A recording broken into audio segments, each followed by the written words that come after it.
Now, just a little warning before we begin that there will be spoilers in this video for the latest episode of The Bad Batch, or the episode called Bounty Lost. So if you have not seen it yet and you don't want anything ruined, it is a really good time to click away. Okay, so as you may or may not know, depending on whether or not you saw my review for Loki the other day, I'm kind of on my honeymoon right now. I just got married a few days ago, so this is going to end up being a joint review with my lovely new wife, and she goes by the name Sailor Naboo here on YouTube. We're basically just going to talk about the new episode, so forgive me in advance if we forget to discuss something or bring something up, or if the audio quality is a bit off, and so on. And I'll be back to working on my videos as normal in the next couple days. Alright, so first things first here, this was a good enough episode. The title was a bit on the nose, and I'm already preparing for people to say I put a spoiler on the thumbnail, because the title basically tells what happens in the episode. And, what did you think about this one? Well, I did like, of course, seeing Cad Bane come back. I like that they brought Toto back with him. Really, the best part of the whole episode for me was just watching the bounty hunter fight. I feel like this episode did two things. Obviously, we got some answers for Omega, but it was also about highlighting Fennec Shand. I think they really want to build this character up for obvious reasons. She's going to probably be more or less co-starring in the Book of Boba Fett. And I feel like kind of Cad Bane was brought in just to prop her up. Everybody knows Bane is more or less the best bounty hunter in the galaxy at this time. So I kind of talked about this last week. I was really hoping we don't kind of diminish Cad Bane by having Omega escape from her or outwitting him or something. And that didn't exactly happen here, but it's kind of sad to see Bane is, kind of left hanging in the end as the defeated one. I'm a huge fan of Cad Bane, so kind of sad to see that, but I understand what they're trying to do here with Fennec Shand. Well, Fennec Shand's going to be a Jedi or something, right? Isn't that the didn't she say she rumor? wanted like an orange lightsaber? She wanted an orange lightsaber. I mean, she's never... It's a rumor, take it with a grain of salt. I don't think it's a rumor as much as she just kind of said it without realizing that would make no sense. I mean, she does... She's an interesting character because she does kind of play the good guy, good girl, good woman, whatever you want to call her here. It's hard to say. She still is just taking a job. I mean, if she would have gotten the job from Lama Su instead, would things have been different? Yeah, I think it's kind of interesting that Nala Se and Lama Su have some different motives here. One just wants Omega back for her DNA, basically, and then we can have her killed, which doesn't make a lot of sense, but I'll get more into that later. And then there's Nala Se, who just wants to see her survive. She doesn't even care if she's brought in. She just doesn't want her killed. I find that I'm not enjoying the inconsistency. Like, we have the one Kaminoan who wants to see Omega run free, or just at least not be a captive or be terminated and thrown away, because they want her genetic material and everything. And they obviously can't find Boba Fett to bring him in. He's out doing his thing. Maybe still with Orsing. Who knows? He's doing his thing. But then why would you bring her in and then throw her away? That's what I don't understand. I guess we can talk about that now. You can make pure replicas of Jango Fett, apparently. So why did you make two of them if you knew eventually you might run out of Jango's DNA? Why not make a bunch of them? And does that mean they can just, take Omega and make more replicas of Jango? Well, and how is she a pure replica? As we've very obviously put out, she's a she. Yeah, that also doesn't make a lot of sense. Whereas Boba is a pure clone of Jango Fett. Omega is not. She has the pure genetic material somehow inside of her. Kind of reminds me of Superman in Man of Steel, where he had that little skull implanted, so he carried in him the entire genetic makeup of Krypton. That's Omega. Yeah, the whole thing is just strange to me. It's like, bring in Omega, we'll take her DNA and just kill her instead of keeping her alive because we might need more of it, but then they could just make more pure clones. But if that's the case, why didn't they keep some DNA on the side to make more pure clones just in case? It seems like some really poor planning out of the Kaminoans, if you ask me. Well, maybe Jango had some stipulations. He had to remain valuable. Well, sure, but what they do obviously, I don't know about obviously, but I don't think Jango knew about Omega. Who knows who knew about Omega? They're not the most upfront, company in the world here, the Kaminoans. So if they kept a little on the side and didn't tell Jango, that wouldn't surprise me. And yet it doesn't seem like they did that, and now they're paying the price for that. And yet they want that original clone back, or the pure clone. but then they're just going to take the DNA and kill her anyway. Just Right. a little strange and confusing to me. She was a pet project of the, I would know what the name. Nalase. Yeah. Namaste. No, Nalase. Nalase.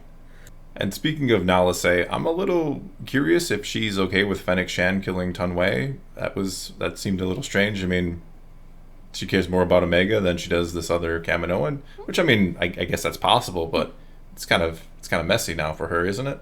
It might be. I mean, you can blame the bounty hunter, a double cross. I mean, there's plenty of variables that they can play with there so she can cast blame off herself. But if she looks at Omega like a surrogate daughter, I suppose, yeah. I mean, she helped Omega escape the base in the first place when she realized there was danger. She's at the end, she let Fennec Shan, don't bother tracking her, she's being protected by the clones. She looks at Omega like a daughter is my best guess on that.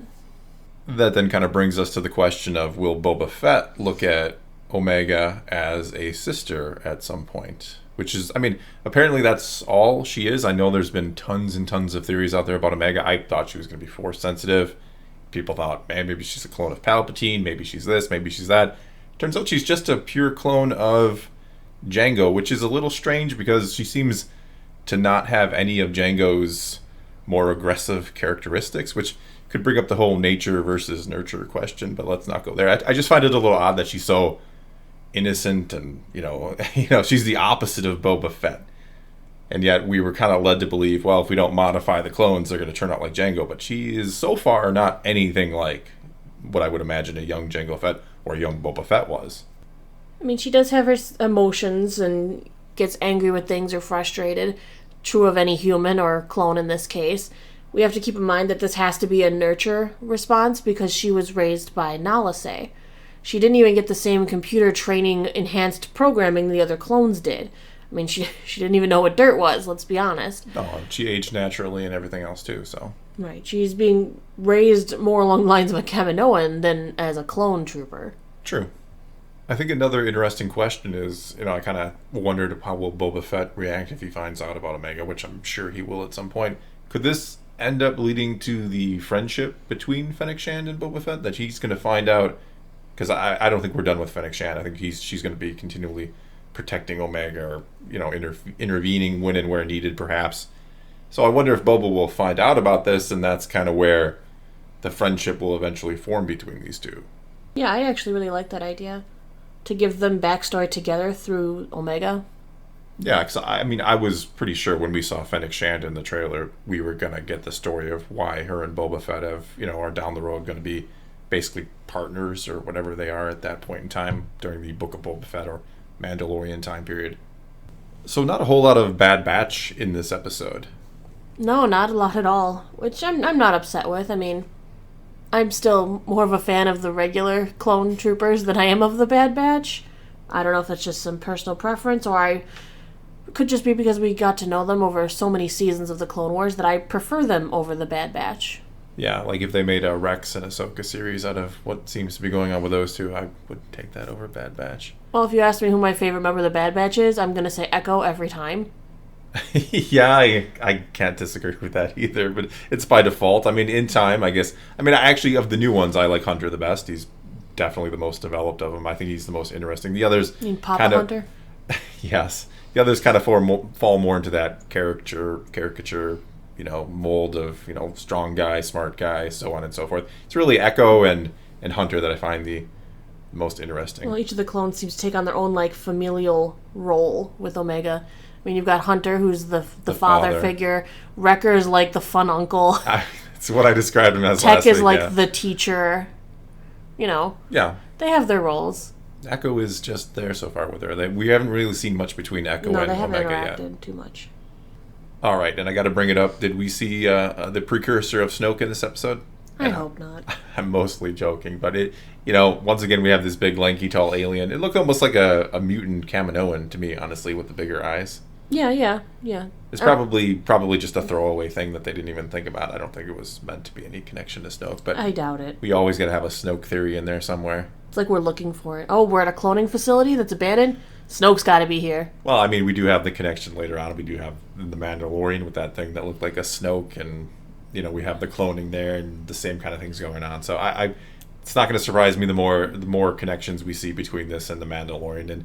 And I know people have their opinions on the sequel trilogy. I certainly have mine, but if we're gonna connect, Snoke is one of those big mysteries, I think.